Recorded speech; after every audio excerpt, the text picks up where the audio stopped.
Baik, Assalamualaikum warahmatullahi wabarakatuh. Kembali bersama saya Yakub Huta Barat dalam episode lanjut, episode keempat dalam pembahasan etika bisnis. Mari kita ulang-ulang kembali semacam lanjutan dari episode sebelumnya, seraya kita melangkah juga setapak demi setapak untuk lebih memastikan bahwa kita semakin paham. Karena kita coba desain penyuluhan ini seminimal mungkin, tapi kalau bisa seminimal tetapi semaksimal mungkin bisa dipahami gitu ya, karena kita pakai dengan sedikit gaya gitu ya, gaya algoritma, gaya matematis, gaya logika gitu. Kalau kita pakai seperti itu, biasanya kita semakin bisa memahami dan bisa mengiyakan apa adanya. Memang begitulah kira-kira. Tapi bukan berarti mengebiri pengembangan berpikir saudara-saudara, ya. Tidak, saya tidak pengen seperti itu, tetapi dengan mencoba mengeliminasi gitu ya,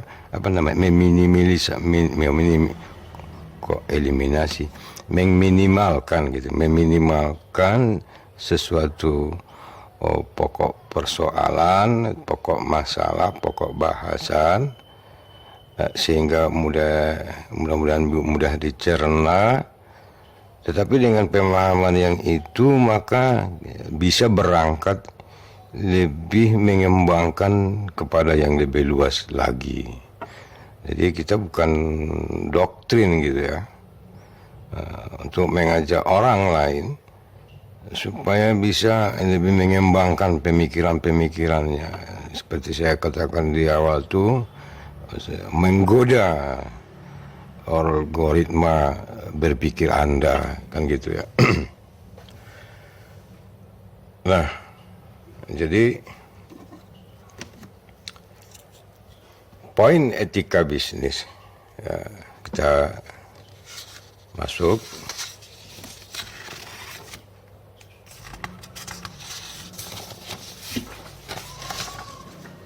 Ya. Bentar. Oke. Poin etika perusahaan, ya, etika bisnis. Poin etika perusahaan itu, poin etika produsen yang kemarin kita bahas di sebelumnya, ditambah poin etika konsumen, kan gitu ya. Ini dia. Maka dari keduanya akan muncul sebuah irisan yang melahirkan poin etika bisnis. Nah, kan gitu dia. Nah, selanjutnya kita teruskan. Semakin banyak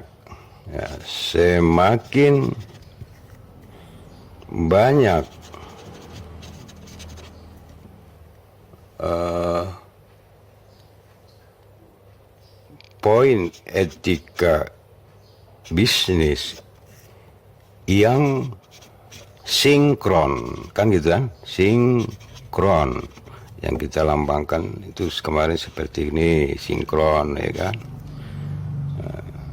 Sinkron artinya semakin membesar loh irisan itu, maka peluang bisnis pun akan semakin besar, kan gitu. Menaikkan peluang bisnis, kan gitu. Sinkron ini akan menaikkan peluang bisnis. Peluang bisnis memberikan peluang bisnis yang luas, kan gitu. Sayang kalau tidak digunakan. Nah, kondisi itu akan membuat bisnis action. Jadi peluang bisnis tadi akan menjadi bisnis action, ya,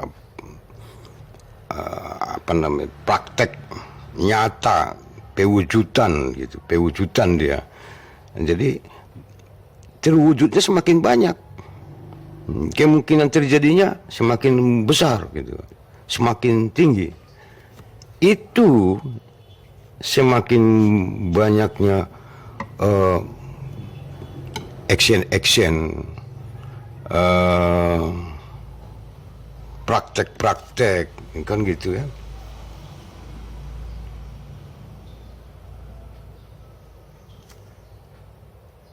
Akan menaikkan pula pertumbuhan bisnis. Nah, kan gitu. Pertumbuhan bisnis akan jadi semarak.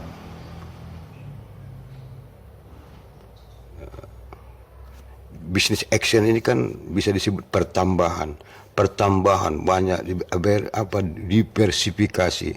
Itu tumbuh dia, menambah, total itu disebut pertumbuhan bisnis, kan gitu. Akan semakin menambah pertumbuhan bisnis akan menyebabkan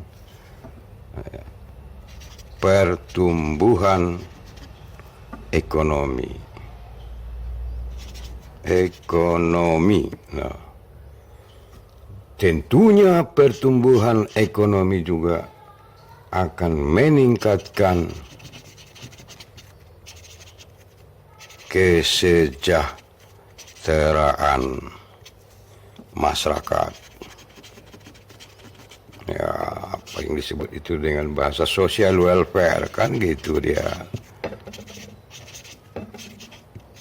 Iya. Jadi ini naik. Semakin ini naik, kalau kita buat sendiri artinya banyak, ini dengan tanpa anak, ini akan naik. Menaikkan peluang bisnis pula. Menaikkan bisnis action. Menaikkan pertumbuhan. Menaikkan pertumbuhan bisnis, menaikkan pertumbuhan ekonomi. Dan juga meningkatkan kesejahteraan masyarakat. Oke, kita buat seperti ini. Jadi terlihat hubungan tersebut di atas bagaikan rangkaian fungsi-fungsi linear, ya kan? Bisa kita tuliskan supaya kita jangan lupa. Kesimpulan kita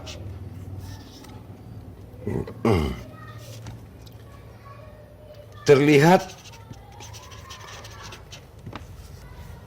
hubungan-hubungan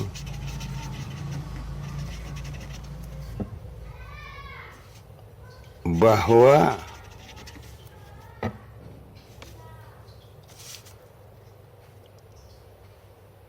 hal di atas, ya, rantai-rantai ini bisa kita sebut mata rantai itu. Hal di atas, ya, maksudnya yang kita jelaskan ini bagaikan rangkaian fungsi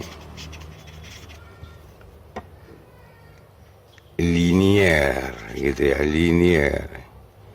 linear lurus gitu, semacam fungsi garis lurus yang tak terpisahkan,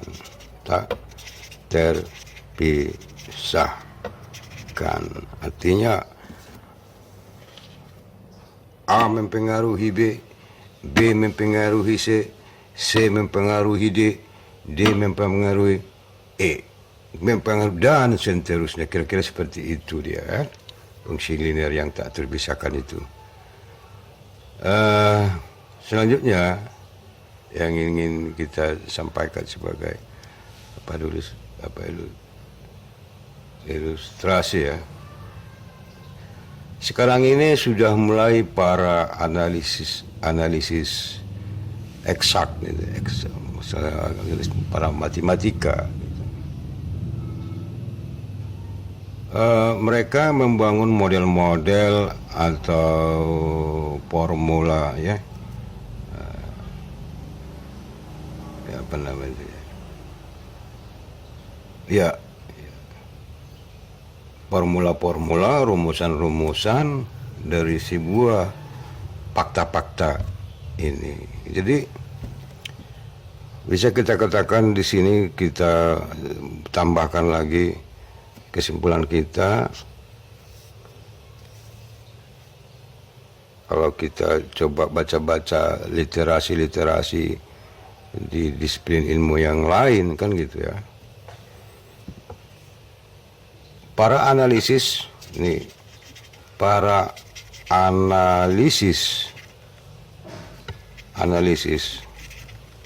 kayaknya seperti tergoda orang ini, para analis ini sekarang ya. Seperti yang tahun 2000 tergodanya kaum filsafat waktu kita sebut di sesi pertama. Sekarang para analis eksak gitu ya, yang tergoda.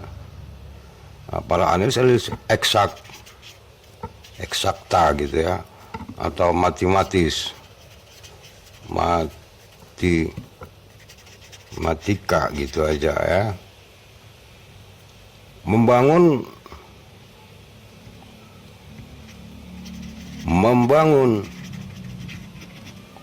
model-model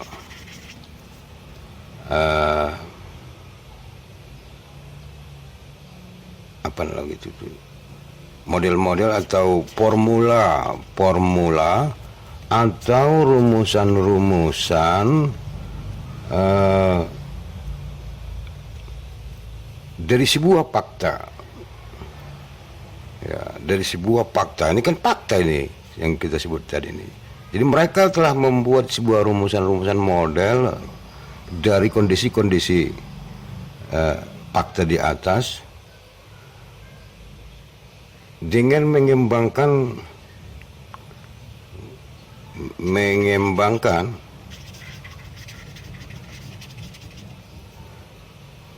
model atau rumusan atau semacam fungsi yang kita kenal tuh sekarang nih, fungsi linier berganda.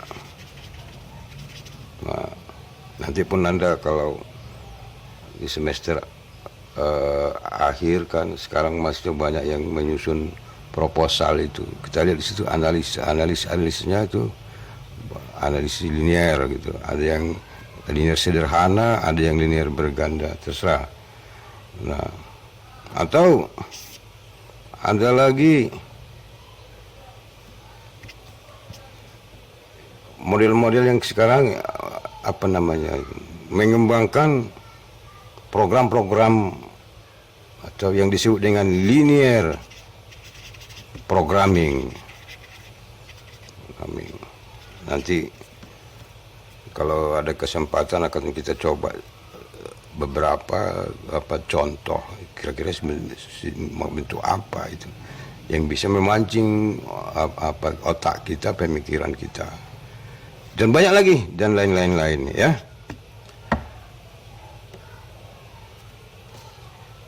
Tolong dipahami kembali.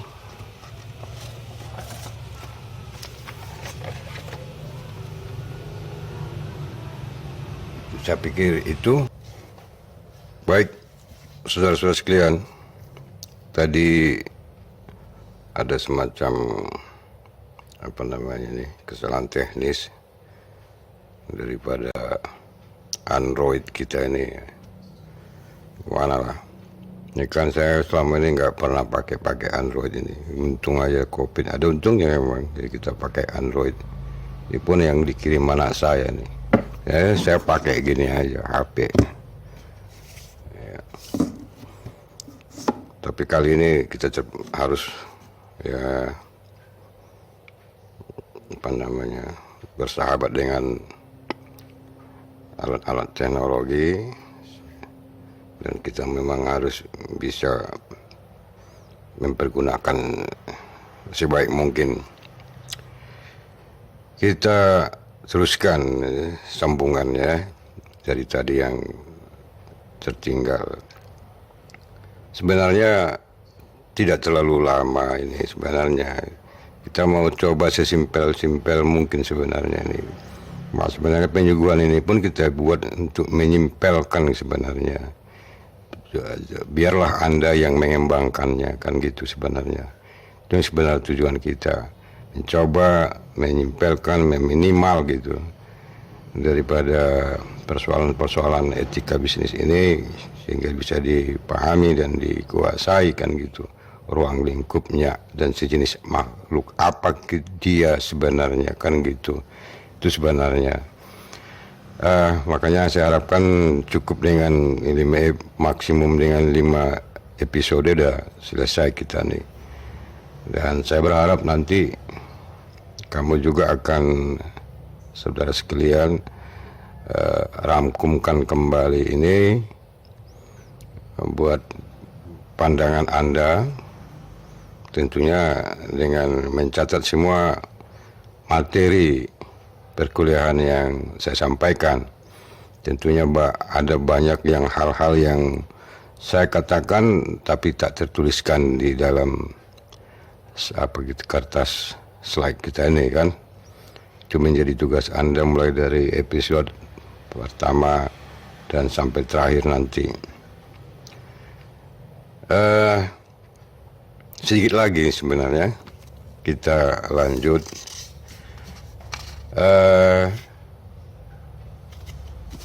Apa yang harus kita katakan kembali lagi? Jadi sampai di sini ya, para analis eksak sambil bergeliat, kan gitu ya. Jadi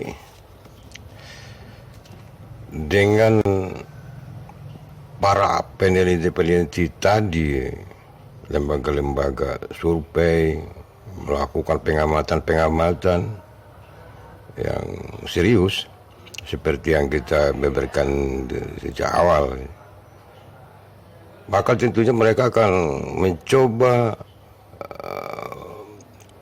berbuat yang yang mutakhir barangkali ya, membuat sebuah atau melahirkan sesuatu fungsi gitu, atau semacam model fungsi peluang bisnis, kan kira-kira gitu, seperti itu.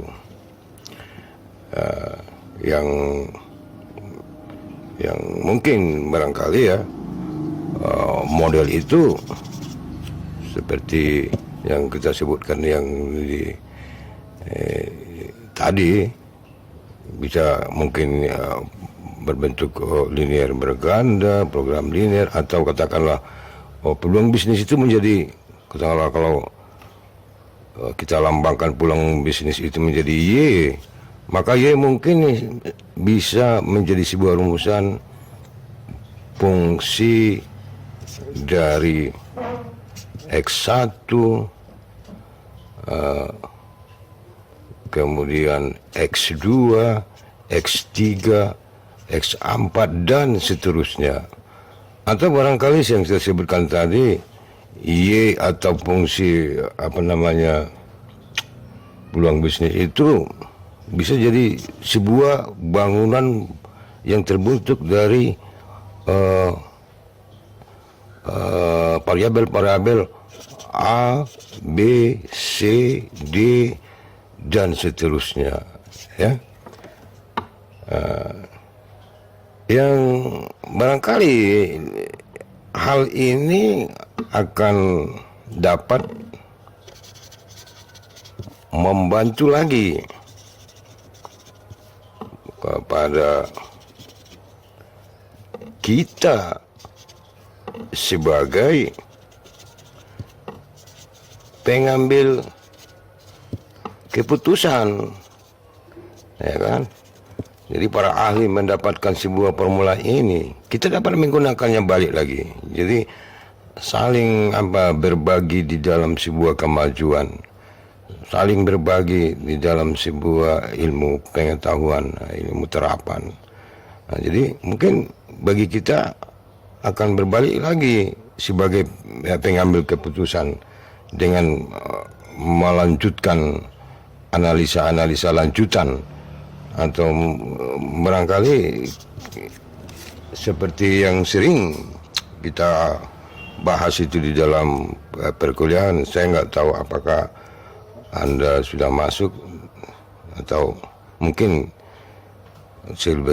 lebih fokus ya. Tapi seingat saya sudah sampaikan itu dalam sebuah sesi pembelajaran. Apakah Anda pernah di semester berapa itu ya, yang kita sebut dengan analisis problem solving,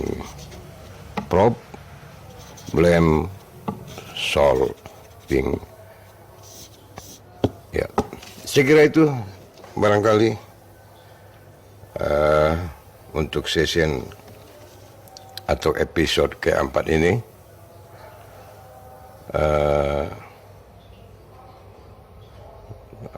Upayakan pemahaman dengan dengan mencoba menenangkan diri untuk merenungkan apa yang telah saya sampaikan. Saya kira dengan seperti itu kita akan bisa memancing imajinasi kita untuk lebih gairah menambah ilmu-ilmu atau literasi-literasi yang memperkaya wawasan kita. Saya pikir sampai di sini pertemuan kita kali ini. Mudah-mudahan kita lanjutkan sedikit lagi nanti pada episode yang kelima. Terima kasih atas perhatian Anda. Sampai jumpa kembali. Billahi taufiq wal hidayah. Assalamualaikum warahmatullahi wabarakatuh.